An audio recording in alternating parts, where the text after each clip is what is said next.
All right, we're good. We've gathered. Get up! I'm just kidding. Sit there. No, don't even. Anywho, listen, we got a game pitch. We're making a game. Ready? You're a sharp listener. Game's called Drubner. Yes, all of our other games have been called Drubner. I don't have a problem with it. Does anybody? That's good. Start out. Dragons. You know what I mean? Boom, boom, boom, boom. Start out as a small boy in Connecticut. Try to become a filmmaker. On your way, a little bit of soft porn, but working in production mostly. Mostly. Thoughts? I don't think that's a good idea. Good. That's the game. Got my concept, got my team, now to put it all together. You go into production where the game actually goes into development and people are actually creating assets and creating features. And then in production, that's when the team gets really big, and that's, you know what you want to do, you know how you're going to do it, you have your vertical slice, and then you just make all the rest in parallel. So that's where you start hiring actors for all the voice, the script is done. My name is Sam Fisher. I used to be a hero. You're making all the missions, you make sure all the art is done, and so that's like where it's kind of full-blown heavy work.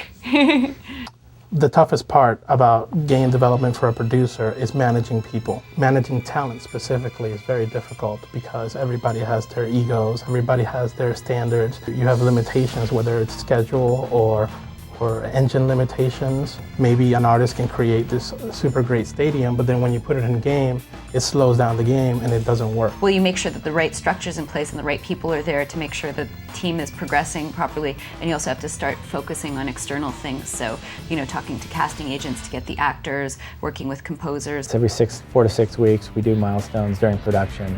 We also have pre-production milestones. So this is essentially people saying, here's what I'm delivering for this milestone. If you're hitting those dates, you're usually in pretty good shape at this point of the project. If you don't hit those dates, and you consistently miss your milestone, you're usually going to be working a lot, and there's a lot of weekends involved and a lot of very late nights. Done. The game is done. We are finished, boys. Oh, yeah, they want to test it probably. Quality control. You have no faith in me, man. Entering phase 4, post-production. I once bought an oven and didn't quality control it, and turns out the coils were just turning orange.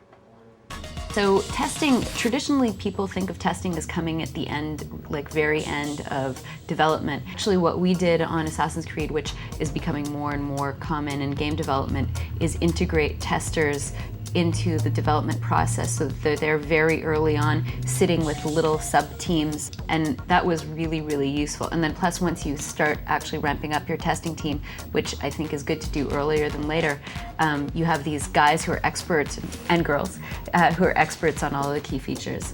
So I want opinions from people who will play the game, who play the NBA 2K8, who play NHL 2K8, and get their opinions because they definitely know sports games. And I also want to get the opinion of Joe Artist, who plays World of Warcraft. Because I want to see, is he having trouble with it? Is he like it, etc. So get them in front of your work and get their feedback, and it gives you kind of a reality check. It's like, even if I thought it was easy, if 8 out of 10 people said they found it difficult or died 5 times or whatever, probably I'm wrong. So that's especially an important part also near the end of development when you're trying to tune the difficulty level throughout the game. Look at me, I'm in love with my producer. Don't you mean mother? No, it's my producer. It's very Freudian. Why do you sound like Yoda? Shh. What's that? That's my creed. Get out of here, you're crazy. There it is. And a clean workstation is a happy workstation. We're done. That's how you make games. That's it. Except for a little bit more. But I'm done. The rest of it goes to the team. There's always differences between someone that works on MMOs and sort of their attitude and even the skills that they have versus someone that makes a sports game versus someone that would make a traditional box product. There's different approaches that you have to be successful. In most games, when you ship, you're done and you move on to the next product. For us, as online game developers, shipping is just the start. That's when we started adding, at that point, we just keep adding stuff to the game, as often as we can, and get as much content to the users and new features and better ways to do things and balance the game better and things like that. I mean, the work just begins when we ship. I like certain games, I've heard, they finish the game and then they just disband the team. you know, and yeah, so it's completely different. Like, whereas our team, we'll stay together and make the next iteration of the game. Usually the core team remains. If the game is not ready, if the quality is not good, we don't have the luxury of waiting till next year, fixing all the problems. We have to have a game in 9 months.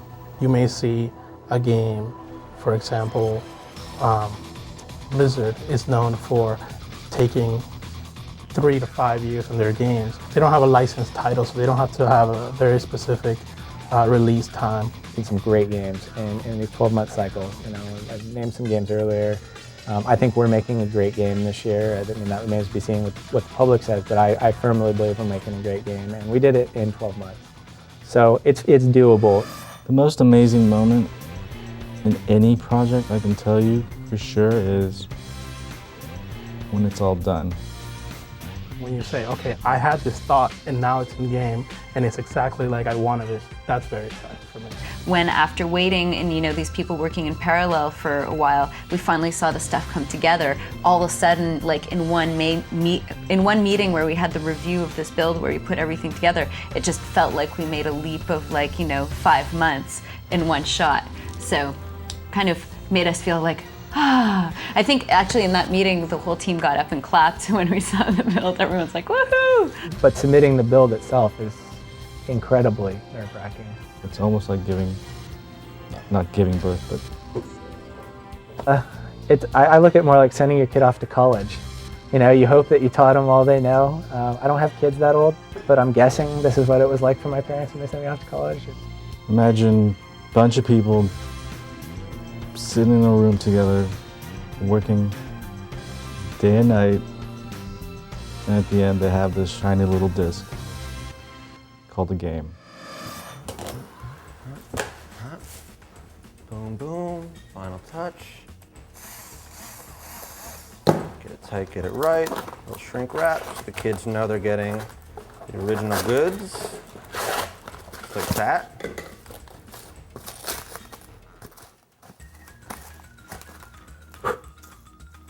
Perfect. There is a video game. I call this one Assassin's Creed. Not bad for 14 minutes, huh? Don't be jealous, be motivated. You too can make video games, get out there, do it. I think you're gonna like this game. You see that girl Jade claiming that she made Assassin's Creed in that thing? I don't see her with a hard hat on. Or is she like in a pantsuit?